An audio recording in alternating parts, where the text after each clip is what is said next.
Hello दोस्तों, मेरा नाम विजय है। आज दोस्तों हमारे पास में दो one of the most popular phones हैं इस वक्त के, which is the Poco X7 Pro and Redmi Note 14 Pro Plus। Market में ना अगर आप फोन लेने निकलते हो तो आपके प्राइस रेंज के अकॉर्डिंग और आपकी रिक्वायरमेंट के अकॉर्डिंग आपको अलग अलग फोन्स के ऑप्शन मिल जाते हैं। आपको कैमरा अच्छा चाहिए, आपको एक फोन मिल जाएगा। आपको परफॉर्मेंस अच्छी चाहिए, आपको दूसरा फोन मिल जाएगा। इसी के चलते दोस्तों बहुत सारे ऑप्शन अवेलेबल हो जाते हैं एंड इसी के चलते कंफ्यूजन बढ़ जाते हैं। उसी कंफ्यूजन को दूर करने के लिए आज मैं ये वीडियो बना रहा हूँ जहां पर दो फोन्स को कंपेयर करेंगे। ऑब्वियसली तीन और फोन पीछे पड़े हुए हैं जो कि अगेन रेडमी एंड पोको की फैमिली से ही बिलोंग करते हैं, लेकिन ये जो दो फोन्स है ना one of the most popular है एंड बहुत लोगों का कमेंट आया था, तो उसी का आंसर करने वाले हैं आगे इस वीडियो में। सारी चीजें कंपेयर करेंगे तो एकदम एंड तक देखना। And having said that, let's get started.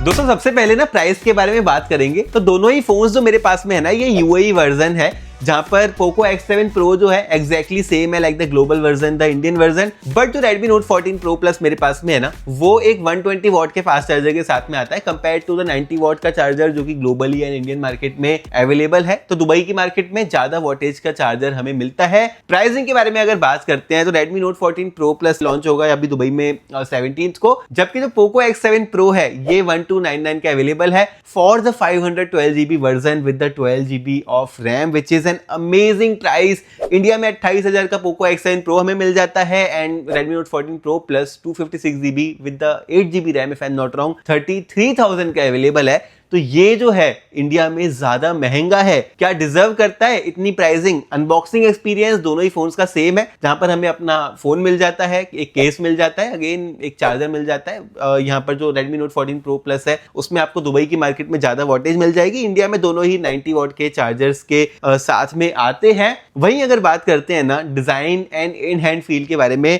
तो इसका सिंपल आंसर मैं वन वर्ड में दे सकता हूं कि पर्सनली मुझे पोको X7 Pro ज्यादा लुभाया in terms of design. First of all ये ज्यादा स्लिम है 8.3 millimetre compare to 8.8 millimetre on the Redmi Note 14 Pro Plus। Secondly ये लाइट वेट है 198 grams compare to 210 grams on the Redmi Note 14 Pro Plus। And third, मुझे दोस्तों flat display वाली design ज्यादा अच्छी लगती है compare to a curve display वाली डिजाइन, बिकॉज जिन्होंने कर्व डिस्प्ले एक बार यूज करी ना वो सोचते हैं कि यार फ्लैट ही डिस्प्ले बेटर है। फर्स्ट ऑफ ऑल इसमें जो है स्क्रीन प्रोटेक्टर्स लगाने में बहुत दिक्कत आती है। दूसरा, अगर गिर जाता है तो इसकी डिस्प्ले बहुत इजीली टूट जाती है एंड उसको रिपेयर करने की कॉस्ट भी ज्यादा आती है। इस फोन के साथ में वैसे ये सीन शायद ही हो, बिकॉज कॉर्निंग के बहुत ही highly protected Corning Gorilla Glass Victus 2 की प्रोटेक्शन ये फोन अपने साथ में लेके आता है, which is a Redmi Note 14 Pro Plus।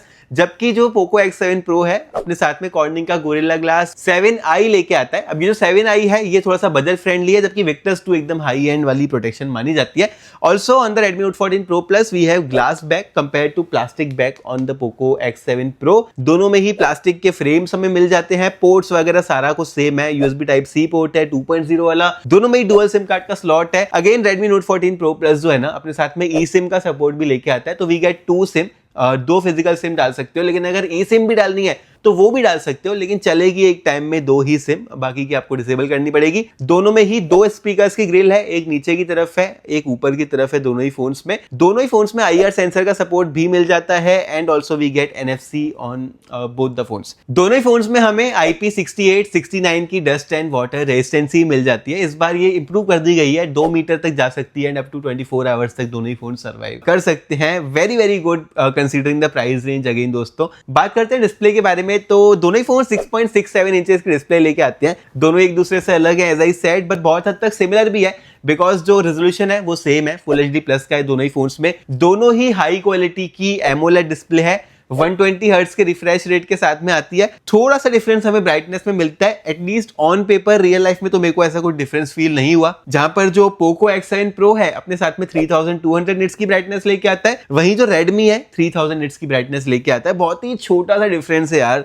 मालूम भी नहीं पड़ेगा। बट एक डिफरेंस जो कि मैं नोटिस करा ना, बिकॉज जो पोको X7 Pro है उसमें हमें नया प्रोसेसर मिलता है जिससे कि AI इंजन वगैरह चालू हो जाते हैं, इसके बेटर AI फीचर्स प्रोवाइड करा सकता है। डिस्प्ले की सेटिंग में अगर जाते हैं ना तो हमें यहाँ पर AI इमेज इंजन के ऑप्शन के अंदर super resolution, AI HDR enhancement and MEMC mode का ऑप्शन मिलता है on the Poco X7 Pro, जो कि Redmi में मिसिंग है दोस्तों। एंड ये चीज ना, अगर आप वीडियो वगैरह बहुत ज्यादा कंज्यूम करते हो, कंटेंट बहुत ज्यादा देखते हो, तो सीरियस डिफरेंस निकाल के दे देती है। मैंने खुद ट्राई करा हुआ है, टू बी वेरी ऑनेस्ट दोस्तों। तो डिस्प्ले में भी मैं यहाँ पे Poco X7 को देना चाहूंगा फर्स्ट ये फ्लैट डिस्प्ले है विच आई लाइक। सेकंड, डिस्प्ले में जो AI के फीचर्स यहाँ पे डाले हैं जो कि हमें Poco, Redmi या Xiaomi के प्रीमियम स्मार्टफोन में मिलते हैं, वो X7 Pro में अवेलेबल है। अब दोस्तों मेन डिफरेंस के बारे में बात करते हैं, जो कि मैं बोलूंगा कि एक बहुत ही बड़ा डिफरेंस है दोनों ही फोन्स के बीच में। जहां पर जो Redmi Note 14 Pro Plus है, Snapdragon 7S Gen 3 प्रोसेसर लेके आता है अपने साथ में, because it's not a performance centric phone. वहीं ऑन द अदर हैंड जो Poco X7 Pro है वो एक परफॉर्मेंस सेंट्रिक फोन है। Poco के जो फोन्स होते हैं ऑलमोस्ट हर बार अच्छी परफॉर्मेंस प्रॉमिस करते हैं, ये वाला फोन भी डिफरेंट नहीं है।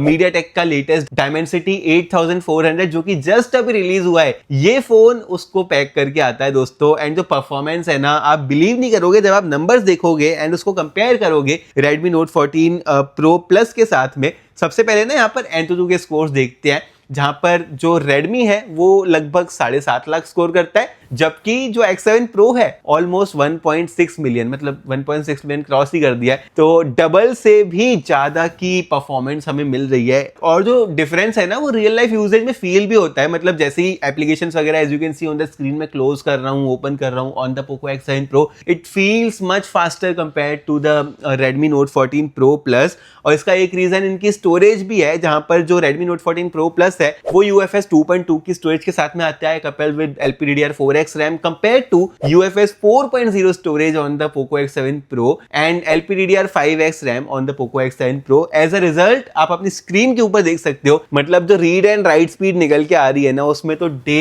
एंड नाइट का डिफरेंस है। और जो पूरी परफॉर्मेंस है ना, उसमें 5 टाइम्स बेटर निकल के आ रहा है, both in terms of RAM performance and the storage performance as well. और ये मतलब मैंने जितना एक्सपेक्ट करा था उससे ज्यादा डिफरेंस निकल के आ रहा है। AI आजकल सारे ही फोन यूज कर रहे हैं, ये दोनों फोन्स भी AI फीचर्स के साथ में आते हैं। तो AI परफॉर्मेंस किसमें बेटर निकल के आएगी, यहां पर भी आप देख सकते हो ऑलमोस्ट 60% का डिफरेंस निकल के आ रहा है परफॉर्मेंस में इन टर्म्स ऑफ AI।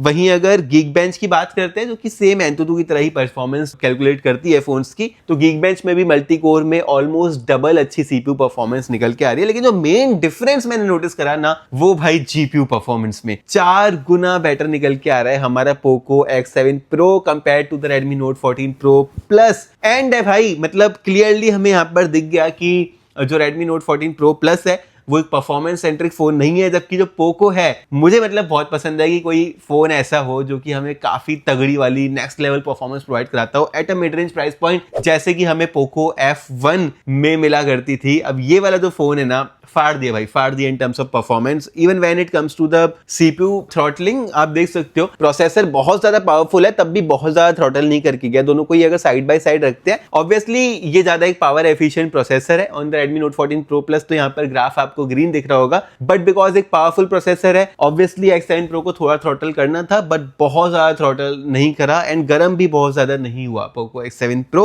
परफॉर्मेंस में दोस्तों ब्लूटूथ एंड वाईफाई वर्जन की भी अगर बात करें ना, तो दोनों ही लेटेस्ट के साथ में आते हैं। ब्लूटूथ वर्जन 5.4, वाईफाई 7.0, दोनों में ही NFC, wireless payments, wireless sharing वगैरह का सपोर्ट देके रखा हुआ है, which is really really good. Performance में अगर हम सेटिंग्स में जाते हैं एंड बैटरी में जाते हैं, तो यहाँ पर मुझे एक डिफरेंस मिला। ऑब्वियसली पोको रेडमी जानता है कि कौन सा गेमिंग सेंट्रिक फोन है एंड कौन सा नॉर्मल फोन है। तो बैटरी में अगर आप जाओगे, अगर आप करंट मोड पे क्लिक करते हो, तो X7 Pro में आपको अल्टीमेट मोड करके लिखा हुआ मिलता है, जबकि जो रेडमी है उसमें परफॉर्मेंस मोड करके लिखा हुआ मिलता है। तो पोको Xiaomi भी जानता है कि कौन सा फोन बेटर परफॉर्मेंस प्रोवाइड कराने वाला है। वहीं अगर दोस्तों बात करते हैं कैमरा के बारे में ना, तो यहाँ पर सीन थोड़े से पलट जाते हैं ऑन पेपर एटलीस्ट, लेकिन मुझे लगता है रियल लाइफ में डिफरेंस इतना नहीं क्रिएट हो रहा है। On paper Redmi Note 14 Pro Plus promise करता है to be better compare to the Poco X7 Pro, but real life में अगर हम फोटोज को कंपेयर करते हैं, सबसे पहले मैं आपको स्पेसिफिकेशन दिखा देता हूं। दोनों ही फोन्स का जो मेन सेंसर है ना, वो 50 मेगापिक्सल का है, f1.6 aperture on the Redmi Note 14 Pro Plus, f1.5 aperture on the Poco X7 Pro। दोनों में ही हमें OIS मिल जाता है, जिससे कि वीडियोस एंड फोटो स्मूथ निकल के आती है। ब्लर एंड शेक यहाँ पर आपको नहीं मिलेगा। लेकिन जो रेडमी है ना, वो अपने साथ में एक एक्स्ट्रा सेंसर लेके आता है, which is the telephoto sensor, जो कि एक 50 मेगापिक्सल का यूनिट है अगेन। एंड ये जो है ना 30x तक जूम प्रोवाइड करा सकता है एंड पोर्ट्रेट्स में काफी अच्छा नेचुरल ब्लर भी हमें प्रोवाइड करा देगा। 8 मेगापिक्सल का अल्ट्रा वाइड मिलता है on the Redmi and on the X7 Pro as well, जो कि दोनों सेम सेंसर्स हैं। फ्रंट में भी दोनों सेम सेंसर्स हैं, दोनों में ही 20 मेगापिक्सल का f2.2 के अपर्चर के साथ में आने वाला फ्रंट सेंसर है। अब सारे ही सेंसर सिमिलर है, लेकिन जो एक डिफरेंस है वो है टेलीफोटो सेंसर्स में। अब कैसे कंपेयर कर रहे हैं उसके लिए ये सेट ऑफ इमेज आप देख सकते हो, जो कि दोनों ही फोन्स के वाइड एंगल से क्लिक करी गई है। एक्सपोजर, पानी का जो कलर है, आसमान का जो कलर है, एंड जो पीछे बिल्डिंग निकल के आ रही है, दोनों ही फोन्स में मुझे काफी अच्छी लगी। जब मैंने 1x पे ली, मुझे स्लाइटली बेटर यहाँ पे प्रोसेसिंग लग रही है of the Poco X7 Pro, because जो ISP निकल के आ रही है, बिकॉज एक फास्टर प्रोसेसर है, बेटर प्रोसेसर है, तो जो ISP इमेज सिग्नल प्रोसेसिंग निकल के आ रही है वो भी बेटर निकल के आ रही है on the Poco X7 Pro। Result की ये जो इमेज है मुझे इन टर्म्स ऑफ कलर्स काफी अच्छी लगी, बट जब हम जूम करते हैं तो यहाँ पर सीन्स उल्टे हो जाते हैं। ये 4x जूम के साथ में ली गई है, जहां पे क्लियरली आप देख सकते हो जो बिल्डिंग के कलर्स है ना वो बेटर निकल के आ रहे हैं ऑन द Redmi, बिकॉज यहाँ पर एक डेडिकेटेड टेलीफोटो लेंस देके रखा है। जब और ज्यादा जूम करते हैं तो if I am not wrong ये 10x जूम पे ली गई है दोनों ही फोन्स के साथ में। जो हमारा पोको X7 Pro है वो मैक्सिमम 10x जूम तक ही जाता है, लेकिन जो Redmi है 30x तक जाता है as I said. As a result जो डिटेल्स है ना वो ज्यादा नजर आ रही है on the Redmi compared to the Poco, और यही एक एरिया है जहां पे एक्सेल करता है ये Redmi Note 14 Pro Plus। मैंने पोर्ट्रेट में ये वाली फोटो ली है, as you can see on the screen, दोनों ने ही काफी अच्छे से यहाँ पर काम करा है। मैंने बहुत सारी सेल्फीज भी ली है पोर्ट्रेट मोड में, again as you can see on the screen multiple selfies in normal mode, and ये वाली पोर्ट्रेट मोड में भी ली है। 2 सेल्फीज मैंने यहाँ पर ली है। मुझे एक चीज नोटिस हुई, आप भी कमेंट करके बताना अगर आप भी सेम सोचते हो तो। मुझे ऐसा लग रहा है कि जो Redmi है ना वो ओवर एक्सपोज कर रहा है मेरे फेस को, as you can see here. मैंने कुछ भी टैप नहीं करा, कोई भी सेटिंग चेंज नहीं करी, लेकिन जो पोको है वो स्लाइटली नेचुरल टोन नजर आ रही है वहां पर मुझे, जबकि Redmi थोड़ा सा ओवर शार्पन या फिर ओवर एक्सपोज कर रहा है, ऐसा मुझे फोन की स्क्रीन में पता पड़ रहा है। एंड लास्टली मैंने ये वाली पोर्ट्रेट इमेज ली, जहां पर अगेन मुझे जो पेड़ का कलर है ना वो बेटर लग रहा है on the Poco compare to Redmi again मुझे ओवर एक्सपोज लग रहा है। तो कैमरा के मामले में भी जो अगर डे टू डे फोटो लेते हैं ना वहां पर आपको डिफरेंस नहीं मिलेगा। इनफैक्ट पोको मुझे बेटर लग रहा है बहुत सारे एरियाज में, लेकिन अगर जूम करते हैं या फिर पोर्ट्रेट इमेज लेते हैं तो वहां पर स्लाइटली बेटर अपना Redmi Note 14 Pro Plus निकल के आ सकता है। डे एंड नाइट डिफरेंस नहीं है। वीडियोस भी लिए दोस्तों मैंने दोनों ही फोन्स के साथ में, जहां पर वीडियो में तो इनफैक्ट पोको X7 Pro के पास एक बड़ा एडवांटेज है। सबसे पहले कैसे निकल के आ रही है video with the front facing camera, आप आगे देख सकते हो गाइस, ये दोनों ही फोन्स के फ्रंट फेसिंग कैमरा के साथ में रिकॉर्ड हो रही है। आवाज आप सुन पा रहे हो Redmi Note 14 Pro Plus के माइक्रोफोन के साथ में, जो कि 60 FPS तक मैक्स रिकॉर्ड कर सकता है, जबकि जो पोको X7 Pro है वो 30 FPS तक कर सकता है using the front facing camera. And on the screen मुझे ऐसा लग रहा है कि जो Redmi है वो बेटर एक्सपोजर वगैरह प्रोड्यूस कर रहा है, मतलब ज़्यादा ब्राइट लग रहा है, आंखों को ज़्यादा लुभा रहा है। मैं बोलूँगा थोड़ा सा ज़्यादा आपको वॉक करके दिखा देता हूँ तो स्टेबलाइजेशन का आपको आइडिया लग जाएगा। ये थी फ्रंट फेसिंग वाली वीडियो। अब जो रियर फेसिंग कैमरा वाली वीडियो है वो आप आगे देख सकते हो। अब गाइस ये रियर फेसिंग कैमरा के साथ में रिकॉर्ड हो रही है। अब साउंड आ रहा है पोको के X7 Pro के साथ में, बिकॉज इस बार पोको 60 FPS तक रिकॉर्ड कर सकता है using the rear facing camera, जबकि जो Redmi है वो सिर्फ 30 FPS तक कर सकता है। तो फ्रंट फेसिंग में उसमें ज़्यादा फ्रेम्स थे Redmi में, एंड रियर फेसिंग में पोको में ज़्यादा फ्रेम्स आ गए हैं। ये देख लो भैया, लाइव रिकॉर्डिंग चल रही है। एंड अगर मैं आपको थोड़ा सा रन करके दिखाऊं तो स्टेबलाइजेशन का आपको आइडिया लग जाएगा। जूम की अगर बात करते हैं ना तो कुछ इस तरफ से धूप भी आ रही है, आपको एक्सपोजर का भी आइडिया लगेगा। 6x तक हम जा सकते हैं on the Redmi, and Poco में भी हम 6x तक जा सकते हैं। एंड डिटेल्स को जिस तरह निकल के आ रही है ये दोस्तों कैमरा। अब बात करते हैं सॉफ्टवेयर के बारे में, तो दोनों ही के सॉफ्टवेयर सिमिलर हैं, दोनों में ही Xiaomi का HyperOS है, बट डिफरेंस है कि X7 Pro जो है out of the box Android 15 के साथ में आता है, HyperOS 2.0 इसमें प्री इंस्टॉल्ड आता है, जबकि जो Redmi है Android 14 out of the box लेके आता है, एंड इसमें HyperOS 1 मिलता है। अपडेट्स की अगर बात करते हैं तो दोनों ही फोन्स में 3 इयर्स की अपडेट्स प्रॉमिस करते हैं ब्रांड। जो पोको है Android 15 के साथ में आता है तो इसको 16, 17 और 18 मिलेगा, जबकि जो Redmi है Android 14 के साथ में आता है तो इसको 15, 16 और 17 मिलेगा। तो 1 साल ज्यादा अपडेट भी मिलेगा ऑन द पोको। दोनों ही AI फीचर्स अपने साथ में लेके आते हैं, लेकिन Redmi एक जगह एक्सेल कर जाता है। I don't know why in लोगों ने ऐसे करा है। जब हम AI फीचर्स के अंदर जाते हैं ना सेटिंग्स के अंदर, तो हमें Redmi में एक और एडिशनल फीचर मिलता है which is circle to search, जो कि मैजिकल है भाई। मैं बहुत ज्यादा यूज में लेता हूँ डे टू डे लाइफ में। पोको में वो फीचर मिसिंग है, I am not sure why. May be आगे आने वाली सॉफ्टवेयर अपडेट में हमें हमें ये देखने के लिए मिल जाए। बैटरी की अगर बात करते हैं तो जो Redmi मेरे पास में है वो 6110 mAh की बैटरी के साथ में आता है। इंडिया में इसमें 6200 mAh की बैटरी है, जबकि जो पोको मेरे पास में है सेम 6500 mAh की बैटरी के साथ में आता है। एज आई सेड, Redmi में ज्यादा फास्ट चार्जर है तो पोको में ज्यादा बेटर बड़ी बैटरी देके रखी हुई है। स्लाइटली बैटरी लाइफ दोनों की काफी अच्छी है, बट स्लाइटली मैं बोलना चाहूंगा कि Redmi Note 14 Pro Plus better चलता है, बिकॉज इसके अंदर एक स्लोअर प्रोसेसर है तो बैटरी खाएगा भी कम ऑब्वियसली ये वाला फोन। ओवरऑल कंक्लूजन की अगर बात करूं तो मुझे मच बेटर लगी पोको X7 Pro की कंपेयर टू द Redmi में ना मैं बोलना चाहूंगा कि कुछ ऐसे 2-4 एडवांटेजेस हैं जो कि फैंसी है, लेकिन डे टू डे लाइफ में इतना फर्क नहीं क्रिएट करेंगे। जबकि जो पोको X7 Pro है वो भाई बेटर परफॉर्मेंस लेके आता है, बेटर कैमरा ISP लेके आता है, डिस्प्ले में एडिशनल फीचर्स लेके आता है। मुझे काफी ज्यादा पसंद आई ये डील, मतलब प्राइस के अकॉर्डिंग। दुबई की मार्केट में अगर आपको इसको बाय करना है noon.com के थ्रू बाय कर सकते हो, कोड यूज कर सकते हो TP10, जिसके चलते आपको थोड़ा डिस्काउंट मिल जाएगा। एक चीज और दोस्तों, आपको वीडियो के डिस्क्रिप्शन में मिल जाएगी जो कि हमारा इंस्टाग्राम का लिंक, जहां पे हम इसी तरह की शॉर्ट वीडियोस को बनाते रहते हैं। वीडियो को लाइक कर सकते हो, पसंद आई हो तो शेयर कर सकते हो अपने दोस्तों के साथ में, कमेंट कर सकते हो, मैं आपका रिप्लाई जरूर से करूंगा। सब्सक्राइब कर सकते हो जो कि एकदम फ्री है आपके लिए, और फिर मैं आपसे मिलता हूं अपनी अगली वीडियो में।